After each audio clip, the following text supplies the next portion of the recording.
Olá, sejam todos muito bem-vindas e bem-vindos à minha apresentação. Fico muito feliz aqui com a participação de vocês e de poder compartilhar um pouquinho o resultado da minha pesquisa. Então, aqui eu trago um recorte e tem como tema o esporte para pessoas com deficiência, complexidade de acesso a um direito, que foi feito juntamente com a minha orientadora, a Fátima Correia Oliver. Bom, eu sou Andresa, sou graduada em Ciências da Atividade Física pela USP em 2011, mestre e doutora em Terapia Ocupacional pela UFSCar, e minha linha de pesquisa ela envolve a participação social, o direito e políticas públicas de esporte para pessoas com deficiência. Bom, então uma breve introdução. O esporte ele é um direito de todos, não só a prática do esporte em si, mas a organização de eventos esportivos, o acesso a infraestruturas esportivas, a espetáculos esportivos. E temos vários documentos, tanto nacionais quanto internacionais, que reafirmam esse direito de acesso das pessoas com deficiência e que dão algumas diretrizes sobre como deve ser esse acesso, como deve ser esse atendimento. Então, entre os principais, eu destaquei aqui a Convenção dos Direitos da Pessoa com Deficiência, de 2007, a Carta Internacional da Educação Física, Atividade Física e Esporte, de 2015, da Unesco, o Plano Nacional dos Direitos da Pessoa com Deficiência, o Viver Sem Limites, de 2011, e a Lei Brasileira de Inclusão da Pessoa com Deficiência, de 2015. O objetivo principal desse estudo foi compreender as características e a distribuição das ações esportivas realizadas para as pessoas com deficiência no Brasil. Para isso, foi utilizado os dados da pesquisa do IBGE, tanto da pesquisa de informações básicas municipais, quanto de pesquisas básicas estaduais. Essas duas pesquisas do IBGE resultaram num relatório, que é um suplemento específico voltado ao esporte, que é o que consta aqui na figurinha, a capa desse documento. Mas também na base de dados do IBGE é possível encontrar algumas planilhas, né, algumas tabelas já realizadas, e também toda a planilha com a tabulação desses dados, né, o que permitiu também que eu pudesse fazer um recorte dos dados de interesse para esse estudo, que tratam especificamente das pessoas com deficiência, para tentar fazer a leitura desse cenário. Essa pesquisa ela foi utilizada justamente por ser uma pesquisa recente, de 2016, e por ser uma pesquisa muito abrangente, porque ela entrevistou gestores dos 5.570 municípios brasileiros. Bom, como o tempo é curto, eu trouxe alguns dados, mas eu não quero aprofundar muito neles, então eu vou dar um panorama geral, na verdade. Então, na pesquisa, eles perguntaram para os gestores, né, quais são as ações, projetos e programas realizados no esporte, né, pensando que essas ações, projetos e programas, elas envolvem também a instalações esportivas, a manutenção desses espaços, a capacitação dos recursos humanos, a realização de competições e a própria atividade e atendimento do público. Acho que um outro ponto que vale destacar é que essa pesquisa ela atendeu as 3 dimensões do esporte: o esporte escolar, o esporte de rendimento e o esporte lazer, mas também o esporte como inclusão social. E dentro dessa pesquisa, ele foi realizada pelo IBGE, o esporte como inclusão social ele foi entendido como uma ação permanente e que atendia principalmente o público idoso, mulheres, pessoas com deficiência, comunidades e povos tradicionais e comunidades de maior vulnerabilidade social. Então, fazendo uma rápida leitura aqui dessa tabela, a gente percebe que no Brasil a maior parte das ações elas são voltadas para o esporte lazer, seguido pelo esporte escolar. E isso é uma característica de todas as regiões brasileiras, né?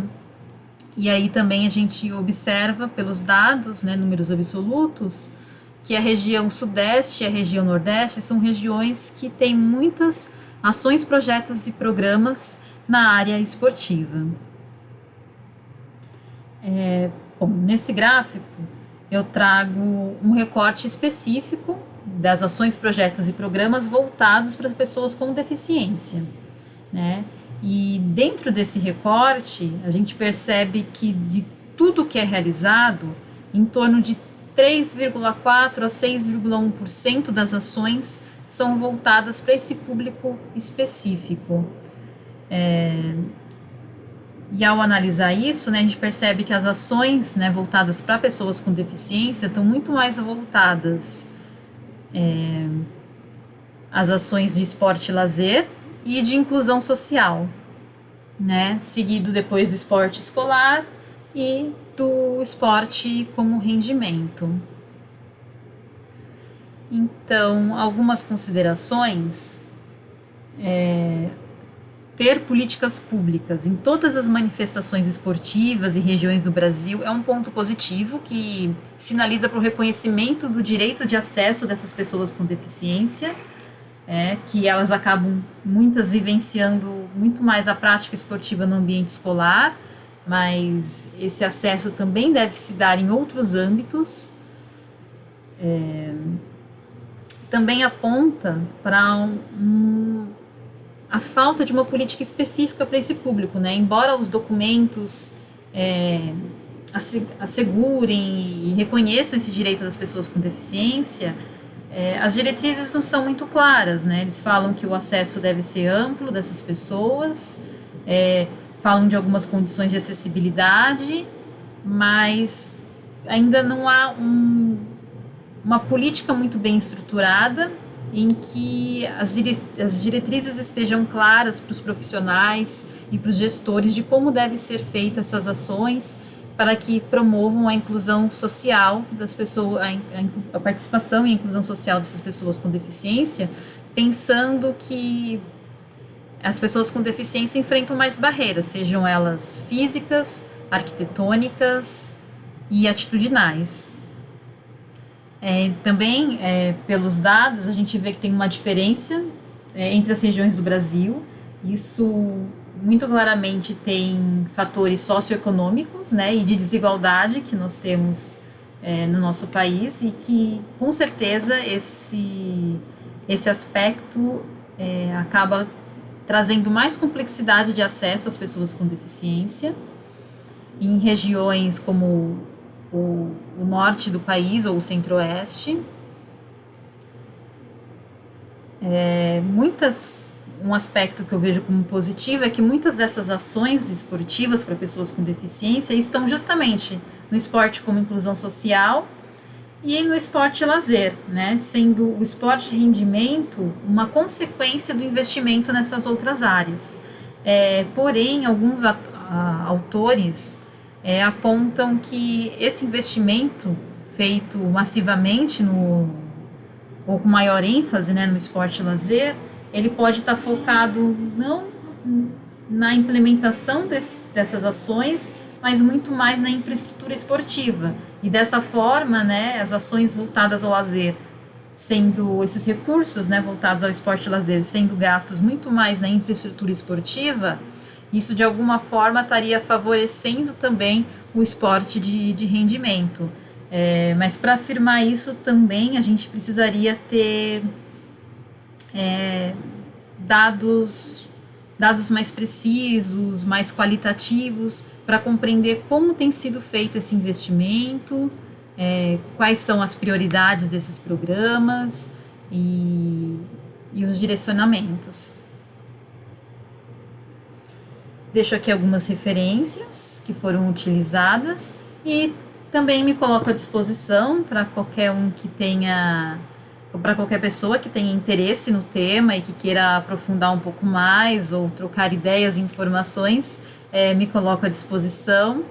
E muito obrigada pela paciência e nos vemos em breve.